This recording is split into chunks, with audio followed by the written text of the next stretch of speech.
Hi viewers, welcome to my kitchen. Bhanu Kaimanam. இன்றைக்கி ரொம்ப டேஸ்டியாக குக்கரில் ஒரு ஒன் பாட் ரெசிபி பார்க்க போகிறோம். இதை வந்து கதம்ப சாதம், காய்கறி சாதம், சாம்பார் சாதம், பிசிபேலாபாத் அப்படின்னு நம்ம எப்படி வேணால் சொல்லலாம். நிறைய காய்கறிகள், ப்ரோட்டீன் ரொம்ப ரிச்சாக இருக்கிற பருப்போடு சேர்த்து இந்த மாதிரி ஃபில்லிங்கான ஒரு ஒன் பாட் ரெசிபி. கூட வந்து நல்ல ஒரு பொரிச்ச உளுந்து அப்பளம், பப்படம், சிப்ஸ் அந்த மாதிரி வச்சு எடுத்துக்கிட்டோம்னா ரொம்ப டேஸ்ட்டாக இருக்கும். வாங்க அதை எப்படி பண்ணுறதுன்னு பார்க்கலாம். இப்போ தான் என்னோடய சேனலை ஃபஸ்ட் டைம் பார்க்குறீங்கன்னா பானு கைமணம் குக்கிங் சேனலுக்கு லைக் போடுங்க, வீடியோவை ஷேர் பண்ணுங்கள், மறக்காமல் சேனலுக்கு சப்ஸ்கிரைப் பண்ணிக்கோங்க. ஒரு வெங்காயம், ஒரு தக்காளி, ஒரு பச்சை மிளகா, ஒரு பெரிய கேரட்டு, 4 கத்திரிக்காய், ஒரு கைப்பிடி அவரைக்காய், ஒரு கைப்பிடி பீன்ஸ் கட் பண்ணி எடுத்து வச்சுருக்கேங்க பெரிய பெரிய துண்டுகளாக. நீங்கள் ஒரு பெரிய வெங்காயத்துக்கு பதில் ஒரு கைப்பிடி சாம்பார் வெங்காயம் கூட நீங்கள் யூஸ் பண்ணிக்கலாம். இப்போ குக்கரில் நான் தாளிக்கிறேன். தாளிப்பு எண்ணெய் சன்ஃப்ளவர் ஆயில் குக்கரில் ஒரு சின்ன குழிக்கரண்டி விட்டுருக்கேன். இதில் கட்டி பெருங்காயம் போட்டுக்கிறேன், கடுகு போட்டுக்கிறேன், ஒரு சிட்டிகை வெந்தயம் போட்டுக்கிறேன். இவ்வளவு தான் தாளிப்பு சாமான். நீங்கள் இந்த இடத்துல சாம்பார் வெங்காயம் போட்டு செஞ்சீங்க அப்படின்னா ரொம்ப டேஸ்ட்டாக இருக்கும். இந்த பெரிய வெங்காயத்தை நல்லா ஒரு கண்ணாடி பதம் வர வரைக்கும் பச்சை மிளகாயோடு சேர்த்து வதக்கிக்கோங்க. அடுத்தது ஒரு பெரிய தக்காளி பழம், அதையும் சேர்த்து லேசாக ஒரு கலந்து விட்டுட்டு அதுக்கப்புறம் நம்ம கட் பண்ணி வச்சுருக்கிற காய்கறிகள், உங்களுக்கு விருப்பமான பச்சை காய்கறிகள் எல்லாமே நீங்கள் சேர்த்துக்கலாம்.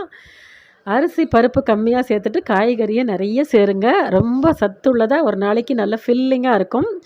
மத்தியானம் லஞ்சுக்கு செஞ்சிங்க அப்படின்னா ரொம்ப ஹெல்த்தியானது. ரொம்ப நிறைய காய்கறிகளை நம்ம ஒரே நேரத்தில் எடுத்துக்கும் போது நிறைய சத்துக்கள் நம்ம உடம்புக்கு கிடைக்கும். நான் கத்திரிக்காய், அவரைக்காய், பீன்ஸ் அந்த மாதிரி போட்டிருக்கேன். கேரட்டு, உங்களுக்கு வந்து குட்டி குட்டி பேபி பொட்டேட்டோ பிடிக்கும்னா போட்டுக்கலாம். பச்சை காய்கறிகள் எல்லாமே சேர்த்துக்கலாம். இதில் முருங்கைக்காய் சேர்த்திங்கன்னா அது விசில் வைக்கும்போது தனித்தனியாக பீஸாக ஆகிடும். அதனால் நான் முருங்கைக்காய் மட்டும் ஸ்கிப் பண்ணிட்டேன். நீங்கள் முருங்கைக்காயை தனியாக உப்பு மஞ்சப்பொடி சேர்த்து வேக வச்சு சாம்பார் சாதம் கடைசியாக கூட நீங்கள் அதை சேர்த்து கலந்துக்கலாம், அதுவும் நல்லாயிருக்கும். இப்போது 1 டீஸ்பூன் ஆல் பர்பஸ் சாம்பார் பொடி போட்டிருக்கேன். இந்த மாதிரி சாம்பார் பொடி சேர்த்து நம்ம பிசிபேலாபாத் செய்யும்போது ரொம்ப டேஸ்ட்டாக இருக்கும். இப்போ அரை அழகு சாப்பாடு அரிசி, இது பச்சை அரிசியாக இருந்தாலும் சரி, நீங்கள் என்ன சாப்பிட்றீங்களோ அந்த அரிசி எடுத்துக்கோங்க. அரை டம்ளர் துவரம் பருப்பு, ஒரு சின்ன டம்ளர் அரை அழகு சாப்பாடு அரிசி, 1/4 அழகு துவரம் பருப்பு, ரெண்டையும் ஊற வச்சுருக்கேன் அரை மணி நேரம். வாஷ் பண்ணி அதையும் சேர்த்துட்டேன்.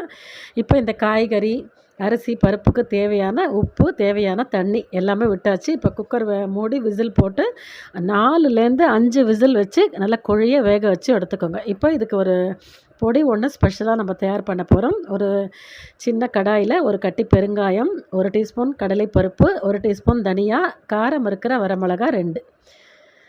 இந்த இடத்துல நீங்கள் கொப்பரை தேங்காய் துருவல் கொப்பரை வச்சுருக்கீங்கன்னா நீங்கள் துருவி சேர்த்துக்கலாம். நான் சாதாரண தேங்காய் துருவலே இருந்தது, ஒரு 2 டீஸ்பூன் அளவு. எப்போவுமே நான் தேங்காய் துருவி ஃப்ரிட்ஜில் வச்சுருப்பேன் காய்கறிக்கு யூஸ் பண்ணுறதுக்கு. அந்த தேங்காய் துருவலில் 2 டேபிள் ஸ்பூன் ஆட் பண்ணிக்கிறேன். இந்த இடத்துல நீங்கள் கொப்பரை ஆட் பண்ணி வறுத்துக்கலாம். உங்களுக்கு எள்ளு வாசனை பிடிக்கும் அப்படின்னா வெள்ளை எள்ளு கூட நீங்கள் 1 டீஸ்பூன் ஆட் பண்ணி வறுத்துக்கலாம். இந்த மாதிரி நீங்கள் அந்த பொடி பண்ணி போடும்போது இன்னும் வாசனையாக இருக்கும் உங்கள் சாம்பார் சாதம்.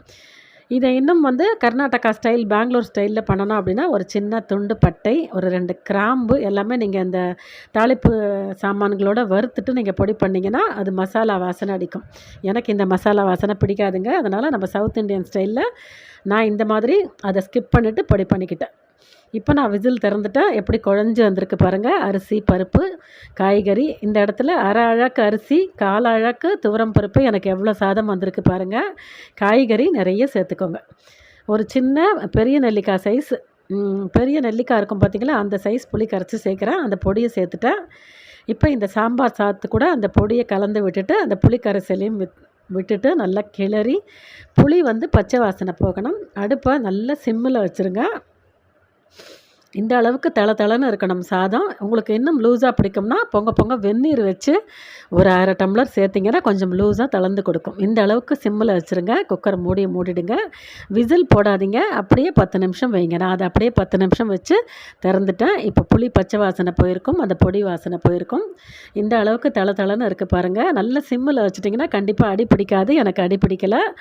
இன்னும் தளன்னு லூஸாக வேணும்னா நான் சொன்ன மாதிரி 1/2 டம்ளர் வெந்நீர் ஆட் பண்ணிங்கன்னா கொஞ்சம் தளர்ந்து கொடுத்துரும். இப்போ இதை இன்னுமே வாசனையாகவும் டேஸ்ட்டாகவும் ஆக்கிறதுக்கு நல்ல ஃப்ரெஷ்ஷான கொத்தமல்லி இலைகளை தாராளமாக சேர்த்துக்கோங்க. இதுக்கு மேலே நல்ல நெய் வந்து ஒரு 2லேருந்து 3 ஸ்பூன் தாராளமாக மேலே விட்டுக்கோங்க. ரொம்ப சூப்பராக இருக்கும் இந்த ஒன் பாட் ரெசிபி. ஒரு ஃபில்லிங்கான சவுத் இண்டியன் பிசிபேலாபாத் காய்கறி சாதம், சாம்பார் சாதம் கண்டிப்பாக செஞ்சு பாருங்கள். இது கூட நல்ல ஒரு மிளகு அப்பளத்தை நல்லா பொரித்து வச்சாலும் சரி, சுட்டு வச்சுக்கிட்டாலும் சரி, உளுந்த அப்பளம் பொரித்து வச்சுக்கலாம். பப்படம் ரொம்ப ஜோராக இருக்கும். கண்டிப்பாக ட்ரை பண்ணுங்கள். நம்ம பானு கைமணம் சேனலை லைக் பண்ணி, ஷேர் பண்ணி, சப்ஸ்கிரைப் பண்ணிக்கோங்க. தேங்க்ஸ் ஃபார் வாட்சிங்.